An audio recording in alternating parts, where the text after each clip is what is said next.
Hi అండి, నమస్తే. Welcome to our channel simple recipes and vlogs. ఈరోజు మన వీడియోలో కందులతో గ్రేవీ కర్రీ ఎలా ప్రిపేర్ చేయాలో చూసేద్దామండి. ఈ కర్రీ చాలా బాగుంటుంది. చపాతీలోకి, రైస్లోకి, ఇలా దేనిలోకైనా బాగుంటుంది. మంచి గ్రేవీతో సూపర్గా ఉంటుందండి. ఒకసారి మీరు కూడా ఇలా నేను చేసే స్టైల్లో ట్రై చేయండి ఫ్రెండ్స్, చాలా బాగుంటుంది. మరి లేట్ చేయకుండా వీడియోలోకి అయితే వెళ్ళిపోదాం. సో స్కిప్ చేయకుండా వీడియోనంతటిని చూసేయండి ఫ్రెండ్స్. ముందుగా అయితే ఒక కప్పు వరకు కందులను ముందు రోజు నైటే నానబెట్టానండి. ఈ నానబెట్టిన కందులను కుక్కర్లో వేసి 5 విజిల్స్ వచ్చేంత వరకు ఉడికించుకోవాలి. మరుసటి రోజు కర్రీ చేయాలనుకున్నప్పుడు ముందు రోజు నైటే నానబెట్టుకోవాలండి. గ్రేవీ కోసం ఒక బౌల్లో 2 స్పూన్ల వరకు బియ్యంను వేసి బియ్యంను శుభ్రంగా కడిగి ఈ బియ్యంలో కొద్దిగా నీరు వేసి 10 నిమిషాల పాటు నానబెట్టుకోవాలి. తరువాత గ్రేవీ కోసం మసాలానైతే ప్రిపేర్ చేసేద్దామండి. మసాలా కోసం అయితే మిక్సీ జార్లో కొద్దిగా వెల్లుల్లి రెవ్వలు, అలాగే చిన్న ముక్క అల్లం, అలాగే 1 స్పూన్ వరకు జీలకర్ర వేయాలి.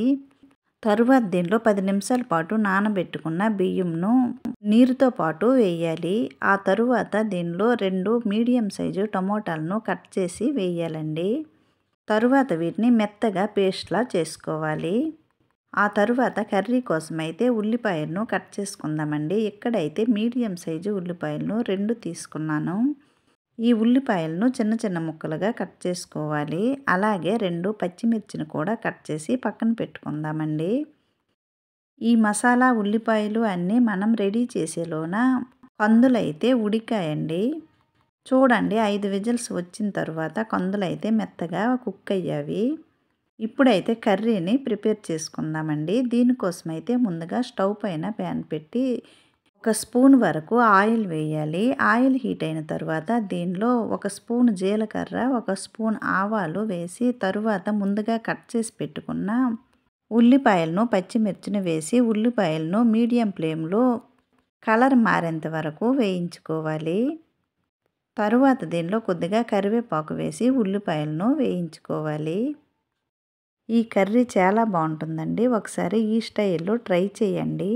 మళ్ళీ మళ్ళీ ఇలానే కర్రీని అయితే ప్రిపేర్ చేసుకుంటారు. ఈ కర్రీ అయితే దేనిలోకైనా బాగుంటుందండి. పూరి, చపాతీ, అలాగే రైస్లోకి దేనిలోకైనా ఈ కర్రీ సూపర్గా ఉంటుంది. మీరు కూడా ఒకసారి ఇలానే ట్రై చేయండి. ఉల్లిపాయలు కొద్దిగా వేగిన తర్వాత దీనిలో ముందుగా మనం మిక్సీ పట్టిన బియ్యం జీలకర్ర పేస్ట్ని అయితే వేయాలి. ఇది అడుగంటకుండా మీడియం ఫ్లేమ్లో ఈ గ్రేవీని కలుపుతూ ఉండాలి. బియ్యం వేసాం కదండి, వెంటనే చిక్కబడిపోతుంది, అలాగే అడుగంటేస్తుంది. అందుకని మీడియం ఫ్లేమ్లో కలుపుతూ ఉండాలి. ఆ తరువాత ఉడికించుకున్న కందులను వేయాలి. చూడండి, మెత్తగా 5 విజిల్స్కు కందులు అయితే ఉడికాయండి. ఈ ఉడికించుకున్న కందులు వేసిన తర్వాత దీనిలో టేస్ట్కి సరిపడా ఉప్పు, అలాగే టేస్ట్కి సరిపడా కారం, అలాగే 1 స్పూన్ వరకు పసుపు వేసి ఇవంతా బాగా మిక్స్ అయ్యేటట్టు కలుపుకోవాలి. దీనిలో వేరేగా ఏమీ మసాలాలేమీ వేయటం లేదండి. బియ్యం వేసాం కదండి, గ్రేవీ కూడా బాగా వస్తుంది. ఇదంతా ఇలా ఒకసారి మిక్స్ అయిన తర్వాత దీనిలో ఒక చిన్న గ్లాస్ వరకు నీరు వేయాలి. ఇలా నీరు వేసిన తర్వాత ఒకసారి కలిపి మూత పెట్టి మీడియం ఫ్లేమ్లో 5 నిమిషాల పాటు ఉడికించుకోవాలి. చూడండి, 5 నిమిషాల తర్వాత గ్రేవీ అంతా దగ్గర పడి కర్రీ అయితే రెడీ అయ్యిందండి. ఈ కర్రీ ఇలా కొద్దిగా పలచగా ఉన్నప్పుడే స్టవ్ ఆఫ్ చేసేయాలి. లేదంటే బియ్యం వేసాం కదండి, చల్లారిన కొద్దీ ఇంకా చిక్కబడిపోతుంది. చూడండి, వీడియోలో చూపించిన విధంగా ఈ స్టేజ్లో ఉన్నప్పుడు కర్రీని అయితే దించేయాలి. తరువాత దీనిలో చివరగా కొత్తిమీర కూడా వేసుకోవచ్చండి. తరువాత ఈ కర్రీని ఒక సర్వింగ్ బౌల్లోకి తీసుకుందాము.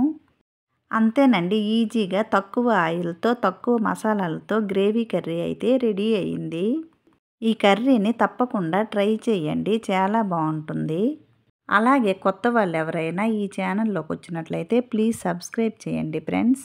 అలాగే ఈ రెసిపీ నచ్చినట్లయితే లైక్ చేయండి, షేర్ చేయండి. ప్లీజ్ ఈ ఛానల్ని సబ్స్క్రైబ్ చేసి సపోర్ట్ చేయండి. మరో మంచి వీడియోతో మళ్ళీ కలుద్దాం.